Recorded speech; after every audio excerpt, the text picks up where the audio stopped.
পূৰ্ব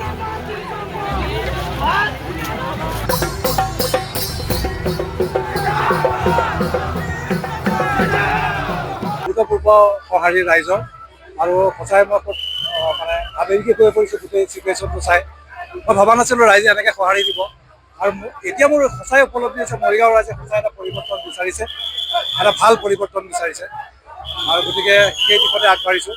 সকলোকে আজি মই যিসকলে এই মানে আজি এই যাত্ৰাত আমাৰ অংশগ্ৰহণ কৰিলে সমূহ মৰিগাঁওবাসী ৰাইজলৈ মই মোৰ শ্ৰদ্ধা কৃতজ্ঞতা সমাজন আছোঁ।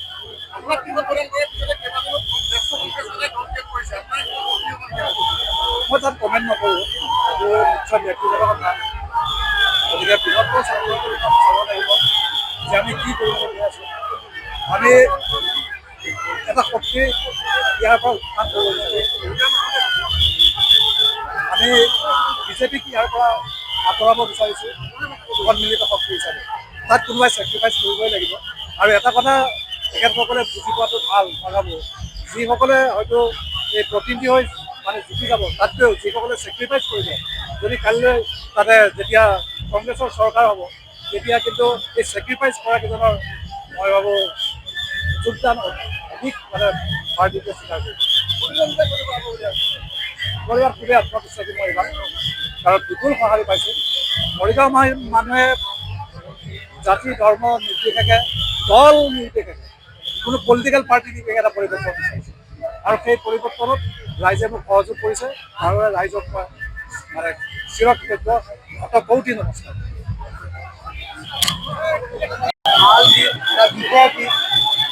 আমাৰ দলে মোৰ নিশ্চয় এজন বড় সৈনিকক পাৰ্টিক নিশ্চয় গাহৰি ঘাটত মই আশা কৰোঁ তেখেতসকলে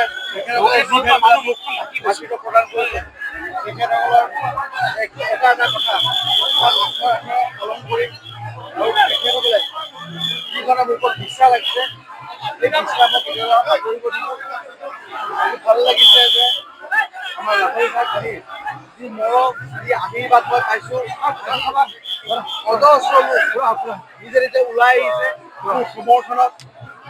মই ইয়াৰ বুজিব পাৰিছোঁ যে এইবাৰ বহুত এটা বৃহৎ ভোটৰ ব্যৱধানত মই জয়যুক্ত হ'ম।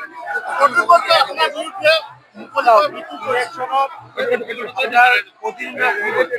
প্ৰত্যাহ্বান নহয়, মই মিনিমাম 1 লাখ ভোটত জয়যুক্ত হ'ম।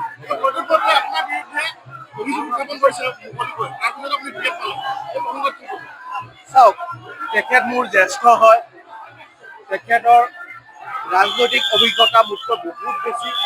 মই শুনিছোঁ তেখেতক মনোনয়ন পত্ৰ দাখিল কৰিছে। আশা কৰোঁ তেখেতক জিকি আহক।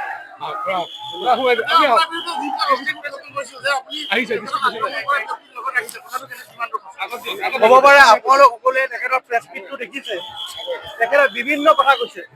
গতিকে মই ভাবোঁ তেখেতৰ যি মূল সমস্যা এইটো মোৰ টিকেট লৈ নহয়, এইটো বেলেগ বস্তুহে। এইটো ইতিমধ্যে ৰাইজেও গম পাইছে।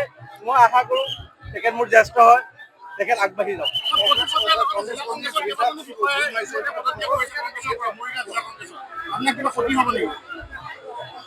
মোৰ সমষ্টিৰ পৰা কোনেও আপোনাৰ দল ত্যাগ কৰা নাই দেই।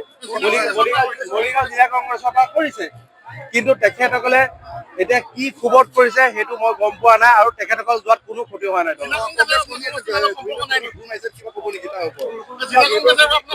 শুনা নাই, যদি কৰিছে বহুত আছে সেইখিনি আছে।